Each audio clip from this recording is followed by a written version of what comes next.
Agriculture is the major economic sector in Africa. It employs about 70% of the population. Agriculture provides 90% of all food in Africa. It also contributes 40% of the gross domestic product in the East African Community, EAC, and it is a source of industrial raw materials and a source of foreign exchange. If you go back in our different countries, you will find that almost 80% of the population live in the agriculture sector. Agriculture is a key component in our daily lives and enabling us to feed our people, create jobs for our youth, and pay for education. Agriculture is one of the East African region's most important sectors, with about 80% of the population of the EAC partners living in rural areas and depending on agriculture for their livelihood.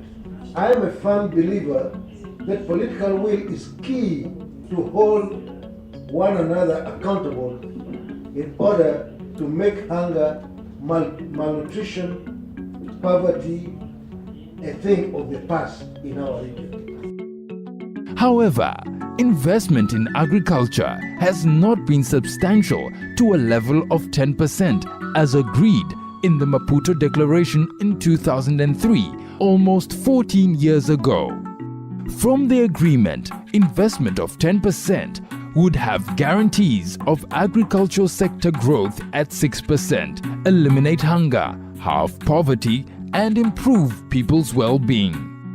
Although agriculture can potentially eradicate poverty 11 times more than oil and gas sectors, and that fruits, vegetables and cereals have been the fastest growing value chain subsectors in the EAC, the level of agricultural funding has yet to catalyze economic transformation due to low value for money, systemic leakages and corruption, and that smallholder crop growers, pastoralists and fisherfolk priorities still do not form the basis for agricultural planning and budgeting.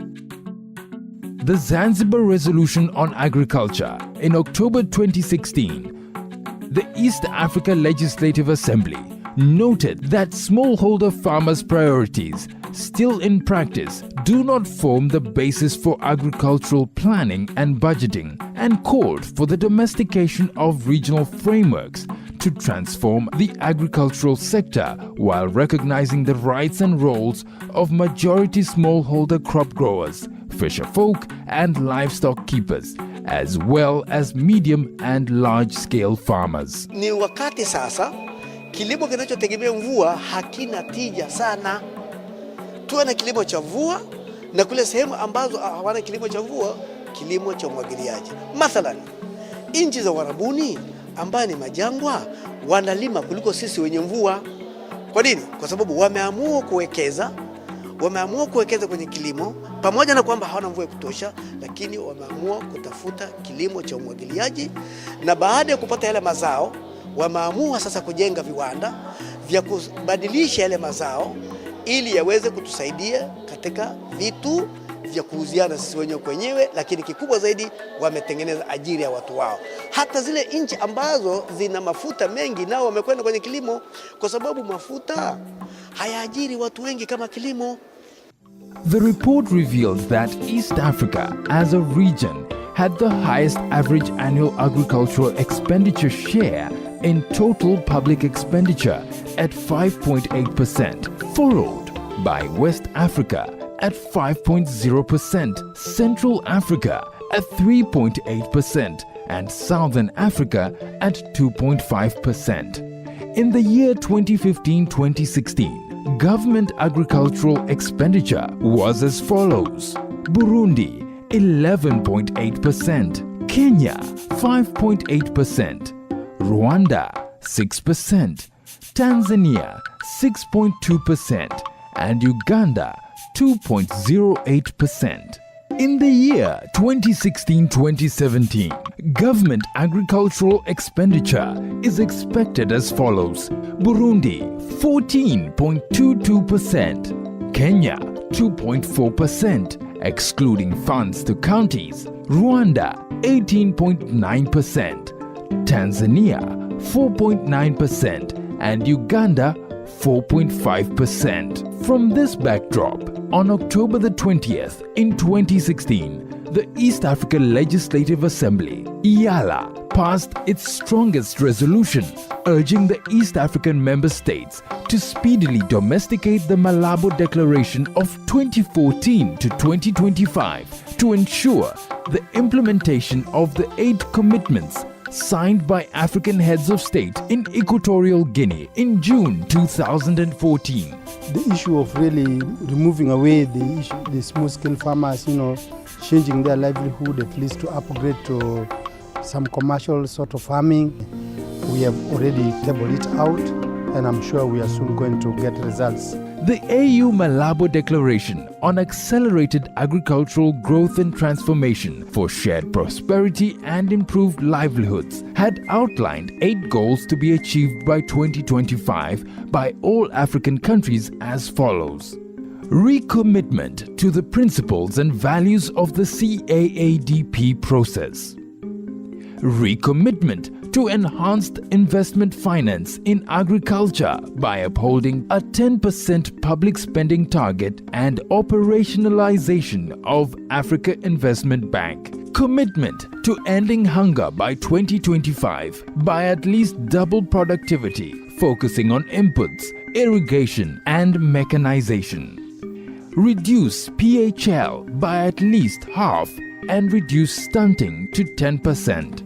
Commitment to halving poverty by 2025 through inclusive agricultural growth and transformation, and sustain annual sector growth in agricultural GDP by at least 6%. Strengthening inclusive public-private partnerships on agricultural commodity value chains.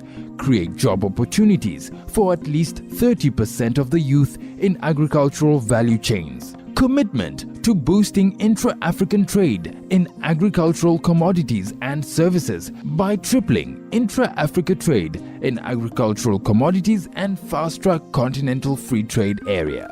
They are the private sector number 1 in the countries. So let them also enjoy the freedom of selling wherever they want to sell, because they have produced and they have the right to access better markets. Commitment to enhancing resilience in livelihoods and production systems to climate variability and other shocks.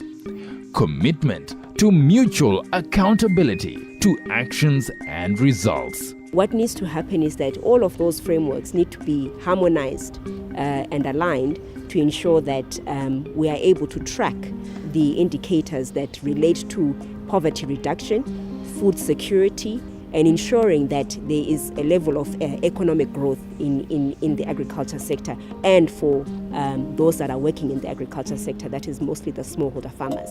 On October the 20th, 2016, the East African Legislative Assembly, through the Zanzibar Resolution, moved by Honorable Mike Sabalu and seconded by Honorable Isabel Ndahayo, overwhelmingly passed the resolution, which agreed to expedite, institutionalize an annual dialogue framework between farmers, non-state actors, member states, CADEP, focal persons, Agriculture Parliamentary Committee chairpersons, and the EALA Committee on Agriculture, Tourism and Natural Resources, ATNR Committee, so as to enhance mutual accountability within the agricultural sector in the region, as well as fronting new ideas. To allocate budgets to agriculture that reach the Malabo Declaration target at least 10% annually, or at least progressively. The main focus should be on financing smallholder-centered programs like extension services, research, input support, improving access to finance and markets, and to focus on efficient utilization of budget allocations and to increase competitiveness in agriculture through investing in agri-industries, appropriate infrastructure, energy, water, roads, and access to market for smallholders. Lakini mimi ninachosema kwamba ile 10% ikiongezwa katika wizara za kilimo katika nchi zetu, kwa kweli itakuwa imeinua sana kwa kiwango kikubwa hizo wizara katika utekelezaji wa mipango mbalimbali ambayo mwisho wa siku ni kuondokana na umaskini na kuongeza hali ya uchumi kwa wananchi wetu ikawa ni mizuri zaidi. Mkazo wa hii bajeti uwekwe zaidi kwa wakulima wadogo na wakati, kwa sababu wakulima wadogo kama tunavyojua ndio wengi, na ndio wengi wana kipato cha chini, na ndio wengi wanategemea kilimo katika maisha yao ya kila siku. Imechangia kuhusu kuhusisha wanawake na vijana kwenye sekta ya kilimo, ndio tunachangia kule ndani. Smallholder farmers and farmer organizations in the EAC region, as well as members of parliament, hope that the Zanzibar Resolution on Agriculture is another important milestone towards transforming the economy of the region.